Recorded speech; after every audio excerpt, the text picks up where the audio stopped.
Brendan, we have to recognise, and we all do, that travel is severely restricted going into China, going out of China. In that kind of environment, can we really be that confident about the recovery, especially in this part of the world, if China is not participating in it?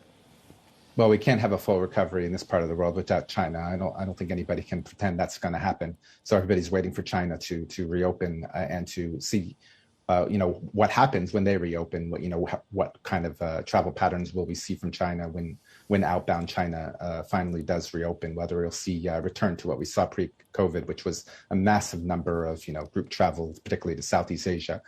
Whether those patterns will return and grow again. But China is extremely crucial, particularly to this region. It's 20% of the market in some countries, and that's just a number, a void you cannot fill. I mean, you can rely a bit more on India, a bit more on regional, a bit more on long haul, but there's only so much you can fill of that China void. It's just an impossible void again to fill entirely, for at least for Southeast Asia as well as for other North Asian markets, like Korea, like Australia as well. Asia Pacific overall is not going to recover fully without China. It's just impossible. So you're seeing higher recovery figures obviously in Europe and North America. Transatlantic is doing very well this summer. These markets that are not impacted by China and also not impacted by Russia so much. So it's an uneven recovery without China for sure, and it will be until that China issue is resolved. Got it. Brendan, and did you feel that Dave Calhoun should have been a little bit more cautious given the recessionary signals that we are starting to see? I think we'll see the glory of the old days and then some, he says.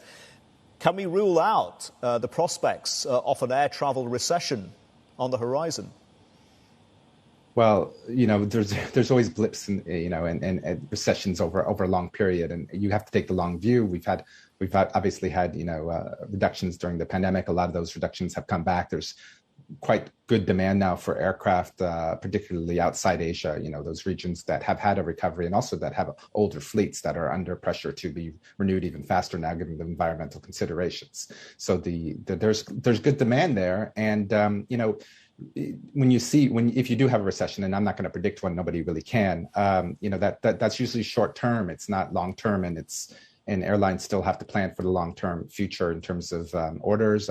Airports still have to plan for capacity increases, particularly in this region again, because eventually the market will fully recover. Eventually China will hopefully come back. Eventually all these issues will be resolved. And even if we have a blip economically, that will just not be permanent. That, after a few years, like we've seen with the other recessions, things come roaring back. So let's take the long-term view. And I think, when you see a forecast from Boeing, of course, that is a long-term. It's a 20-year period. So you're always going to have some kind of recessionary activity in that kind of period.